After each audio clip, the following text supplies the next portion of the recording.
Our next guest on the Weekly Mirror segment will be mirroring the Nursing Week. Stay tuned as we'll be right back. Sorry. Thank you. Did you know that nurses make up nearly half of the global health workforce?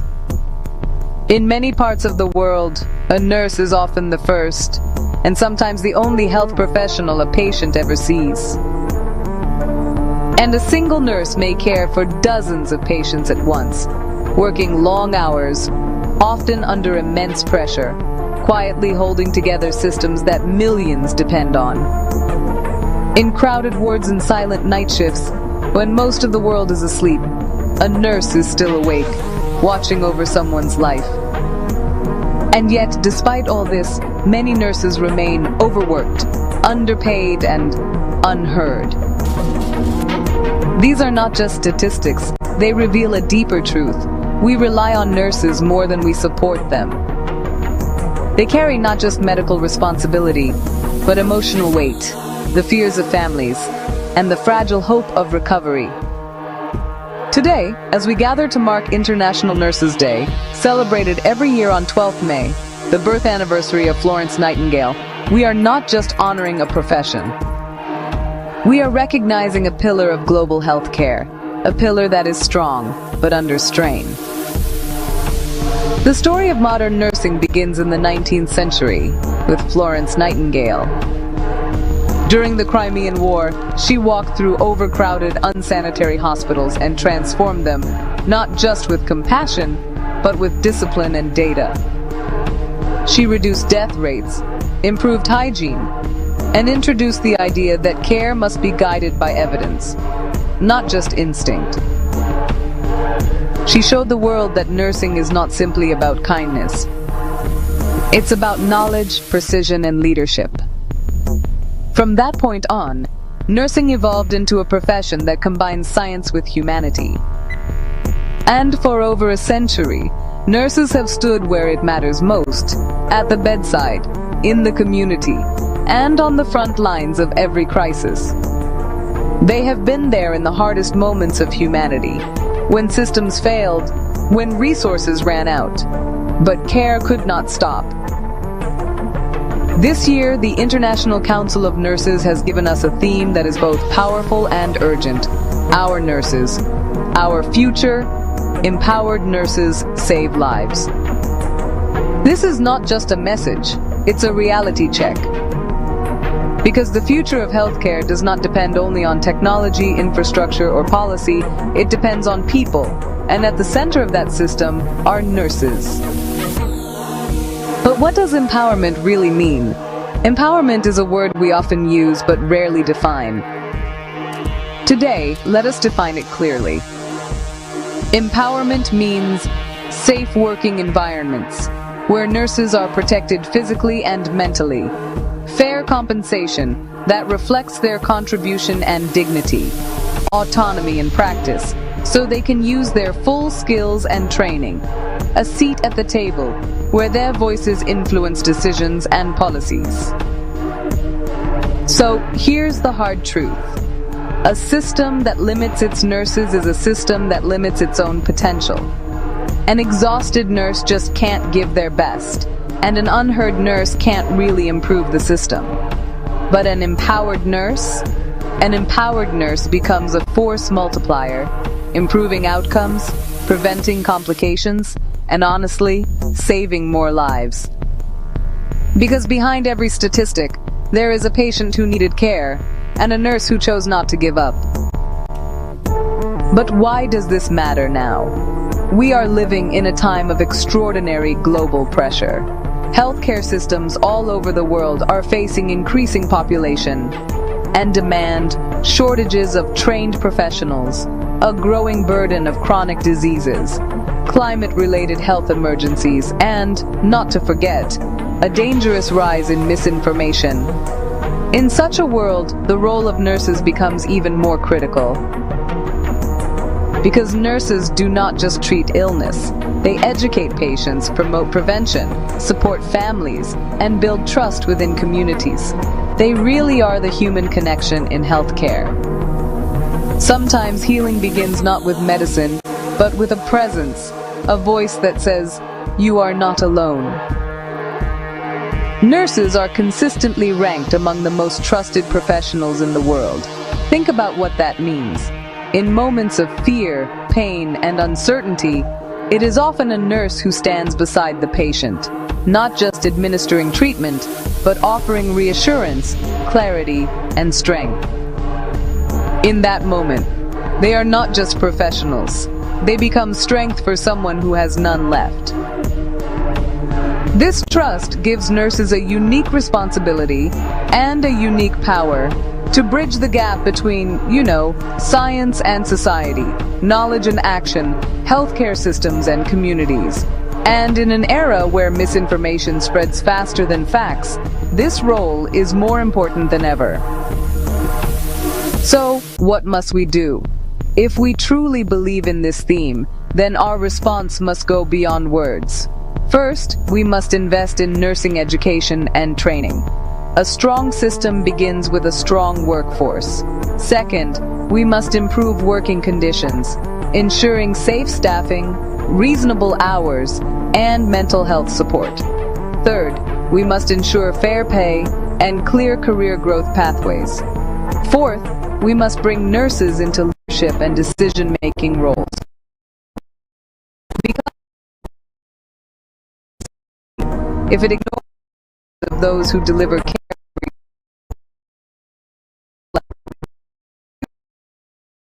in our lives has been cared for by a nurse, in illness, in recovery, in moments of vulnerability. We remember their skill, but we also remember their presence, their calm, their reassurance, their humanity. And long after the treatment ends, it is often that humanity we remember the most. So today, and I believe you've seen that short video, but right now I'm with my guest in the studio, the state chairman of the National Association of Nigerian Nurses and Midwives in Ondo State, Comrade Felix Orobode. You're welcome to the program, sir. Thank you, presenter. Thank you. Well, let's start. This year's theme, the theme of the Nurses Week this year is "Our Nurses, Our Future. Empowered Nurses Saves Lives." Let's start with what is the significance of the Nurses Week and particularly the theme for this year. Thank you. Good morning, Ondo State. Good morning, Nigeria. Once again, I'm Comrade Nurse Felix Akintobi Orobode, the State Chairman, National Association of Nigerian Nurses and Midwives, Ondo State Council. Every year we celebrate Nurses Week, and the week starts from the 6th of May, runs through to 12th of May. That 12th of May is actually the birthday of the mother of modern nursing. That's Florence Nightingale. She happens to be the mother of modern nursing. She was born on the 12th of May, 1820. So it's like almost 206 years old now. This year, Nurses Week is so significant because looking at the economic situation in the country and in the entire world, nurses are being faced with a lot of challenges. And looking at the health status of people, the public, we realize that the health status is not all that encouraging. And on that, if we are getting it right, if we empowered nurses, nurses will be able to deliver the effective care that they are supposed to deliver. And going through the clips you played earlier on, nurses happens to contribute almost 60% of the entire health workforce. And coming down to Ondo State, and going by the standard of the WHO, for every 1,000 population, we are supposed to have 3 nurses. And with the population of Ondo State running to above 4 million, that means in Ondo State alone, we are supposed to have close to maybe slightly above 12,000 nurses in Ondo State, caring for the entire populace. But how many nurses are we having in Ondo State? We are having less than 2,000 nurses. What 12,000 nurses are supposed to be doing? Only less than 2,000 are doing this. And definitely, this will definitely affect the health status of the entire populace. And so this year, we are saying that if government empower nurses, definitely the health of our people will be improved. So how will you assess the current state of nursing practice and even healthcare practice in Ondo State? When we talk about all these things you mentioned, that the personnel are not enough, are they really delivering the way they should? Thank you. Like I said, work or duty of almost 12,000 people and less than 2,000 are doing it. There is no way it will be effective. That's just the bitter truth. There is no way it will be effective. We have some hospitals in Ondo State. We have in primary health care alone, we have above 600 primary health care facilities in Ondo State. Above 600. We have a tertiary institution. We have secondary institutions, and let's assume that above 600. Let's even say 600. A nurse, at least minimum, should be in that facility. That means 600 gone out of the less than 2,000.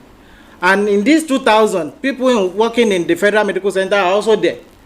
Nurses in Federal Medical Center slightly above 400. If you minus that, that's 1,000 gone. Remaining the secondary facility, Unimed is also there. So with all this, there is no way. Most of the time I pity our nurses, because at the end of the day, they are the one at the receiving end in most of our facilities. Go to any hospital today as a client or a patient. When you enter, the first thing they will ask, not so, before even shouting doctors.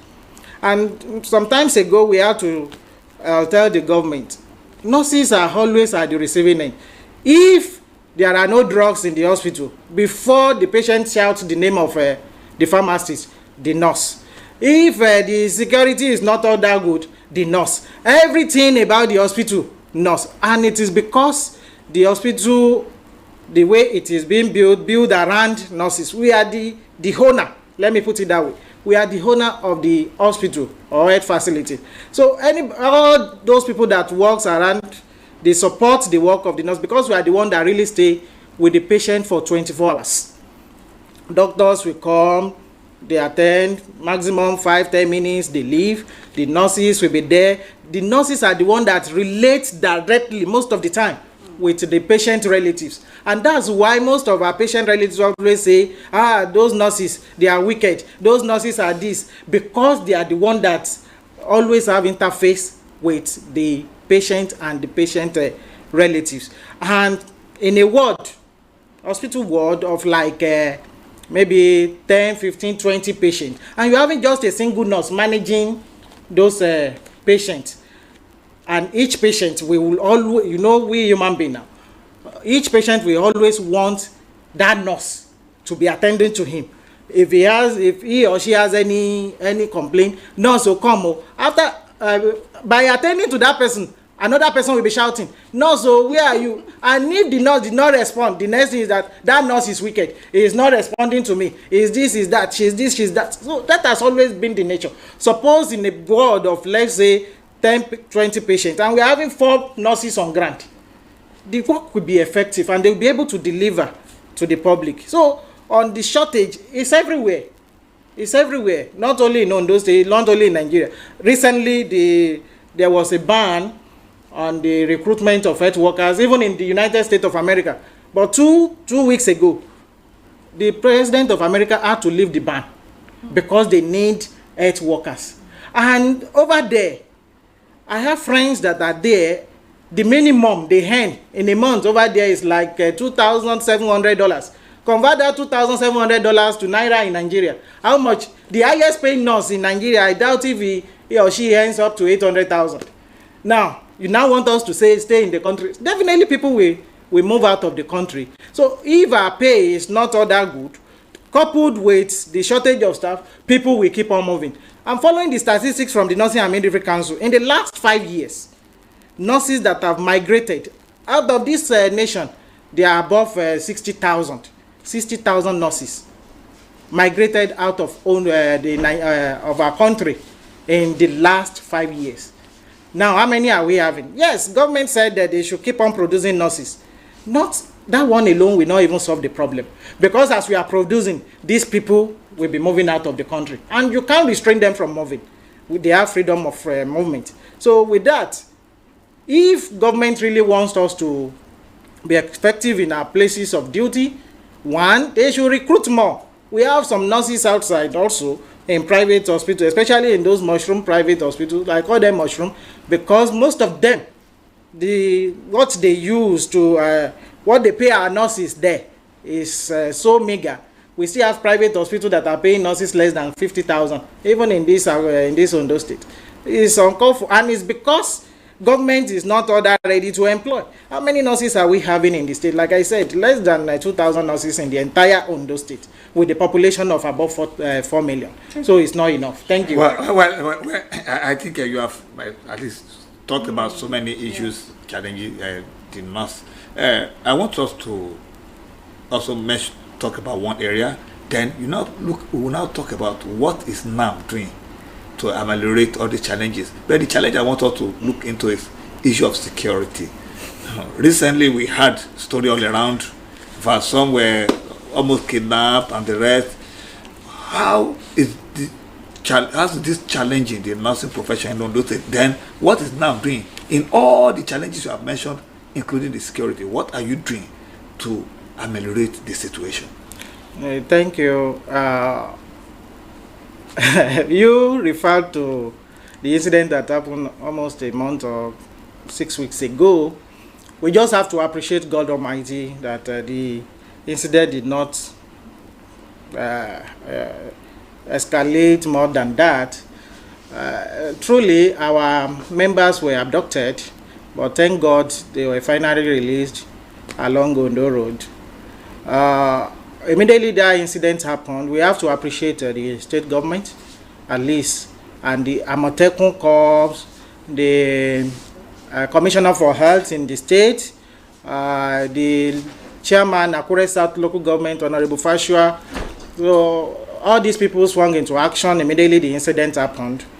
It happened on Saturday, and on Monday, the Commissioner for Health had to call for emergency security meeting where all health practitioners and the leaders in the health sector were there in the Ministry of Health.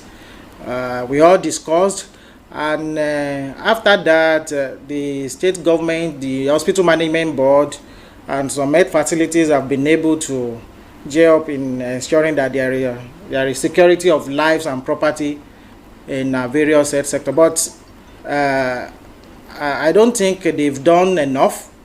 Everybody knows the security challenges facing Ondo State at the moment. But in the recent, maybe in the last few days, I think it has reduced. Maybe government is doing something to curb that. But we should always tell people as well that the security of life and property is everybody's business in this present day Nigeria.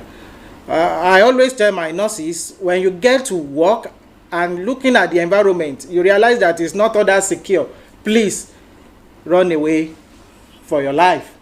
And abandon your duty post. That is the bitter truth. Abandon your duty post and run away. Yes, now. Okay. Because if any bad thing happen, what will the government do? If any nurse is kidnapped today, or let me even ask, how many of our people that have had a lot of nurses being kidnapped, not in Ondo State, even in a nearby state, Kogi State, a nurse was kidnapped not quite long. It was the association and the family that paid the ransom. Government did not listen. And I know if similar things happen, no, government will not listen. Even beyond the issue of kidnapping, we're talking about attacks on nurses, even on duty, relatives, attacking nurses now, and the rest. Let's be honest, some nurses are not friendly. Why some are like angels? Because I've had issues, maybe when I went for child delivery, I still have relationship with some nurses because they were so friendly. Why some you'll be avoiding them? Now, nursing is beyond medical treatment. Yes. They also support emotionally, and empathy is very important in nursing. So now can your association, encourage your people to be more friendly despite the economic challenges? And how do they train to be able to balance their emotion when they are treating patients? Thank you. For all our nurses that have passed through various health institutions, I can boldly say no one was taught how to abuse. That is the truth. Like you said, we have nurses that are angels, and we have some that the way they relate to patients is so bad, and that is the human factor. Nobody is born the same. Even twins, they have different character. There is no profession without bad eggs, and at the level of NANNM, we always encourage our people, our nurses, our members, to know one thing: the oath they've all sworn to. Know this life, whatever you do today will be history tomorrow. And we should always ensure that we show empathy whenever we attend to our patient or our client. Yes, I've had couples of complaint from the public that some nurses this and that. Yes, there are some situations because of you don't want me to mention economic situation, but I will keep on mentioning it. You don't give what you don't have. It is when you are empowered that you'll be able to perform effectively.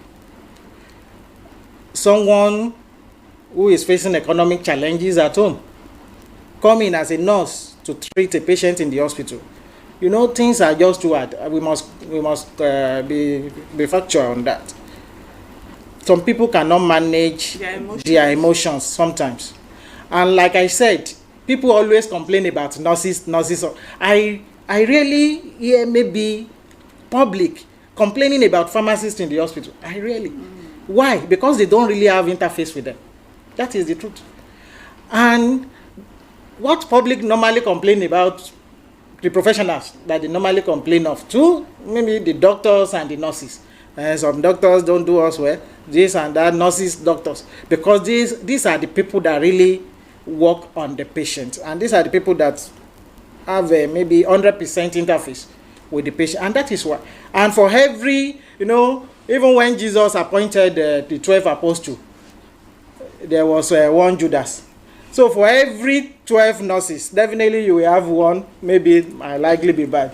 So you will have definitely. Are there sanctions? Because I've heard of maybe a woman is in labor and the way the nurse will just treat. There was one I even had, she slapped the woman, and after child delivery, the woman came back to retaliate. Anyway, I didn't hear that story, but it's ethically wrong. It's ethically wrong for any nurse to slap a patient. Is ethically wrong.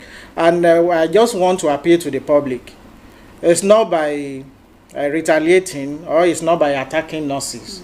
Whenever you have any complaint, let the association be aware. Let the leadership of the facility be aware.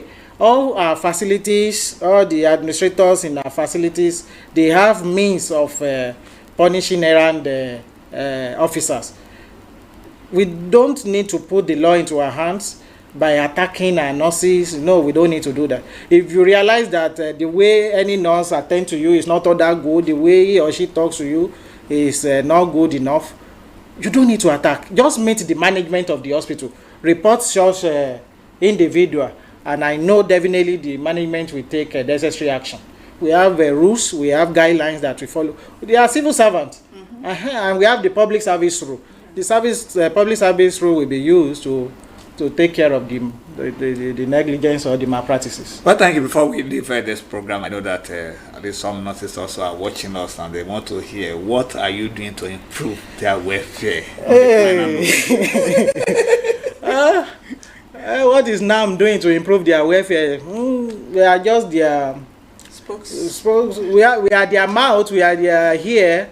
So we just act as the intermediary between the government and our members. I want to assure our nurses out there, please and please, I'm appealing, let's ensure we do our work the way we are supposed to do it. Yes, we know we are short-staffed. We keep on mounting pressure on the government to recruit more nurses. I think early this year or last year, state government recruit but it wasn't enough. I think they recruited in hospital management board, they recruited less than 150, I think, less than 150 nurses. I just, on this station this morning, let the state government know that we are very short, very, very short. Likewise, in federal health institution too, they are short. They are short. And again, we are losing our good brains. We shouldn't wait till we lose everybody to the outside world. But just know that we keep on mounting prayer on the government to do the needful. And to the government, please, I'm begging this morning. Nurses are the heartbeat of the health sector. Treat nurses well. We have nurses now moving from Ondo State to neighboring state to go and work. It's not good enough. Ondo State is oil producing state. And if we are looking at the southwest, aside Lagos, maybe Ogun, because of the economic situation of the environment, the companies and all the rest, it won't be good enough for your state, for Ekiti State, for neighboring state to be paying more than Ondo State in terms of health workers' salary. Please and please, let's try and do the needful, the government. If we say we want to go on industrial action, sincerely we don't like it. Let me tell the government today, no health workers love to go on industrial action because in one way or the other, we too are suffering for that. We have families, we have relatives living in Ondo State too. And if they need any health care, at that moment in time, it may not be good. I've lost a very close friend during industrial action before in this state. It's not good enough, and it wasn't palatable at that time. Please don't let us, allow us to be pushed to the wall before the government listens to us. We know we have listening governor at this point in time in Ondo State. We love you for what you are doing, but you still need to do more in terms of health sector. I always say this before we round up. I think we're already rounding up. So let me quickly say there's no before. Let me quickly say this. For the first time in the history of Ondo State, I think our budget for this year is around 11.4%. And there was, we call it Abuja Declaration of 2001, where the African Union states said the budgetary allocation to health sector should be 15%. Last year in Ondo State, it was around 7%, but this year moved to 11.4%, but we are not yet there. It's supposed to be around 15%, but Ondo State is still doing well in that, because even in the entire nation, the budgetary allocation to health sector in the country is 4.3%. Well, thank you very much, Comrade Felix Orobode, because we have other things to do on this program and time is already gone. Thank you very much for being our guest today, and I hope that when next we invite you, or blind invite you, but you can even come and pay. Because you have a lot of things to every pay. nurse out there, happy nursing week. Yes. So thank the you. program continues shortly with our entertainment segment. Do stay with us.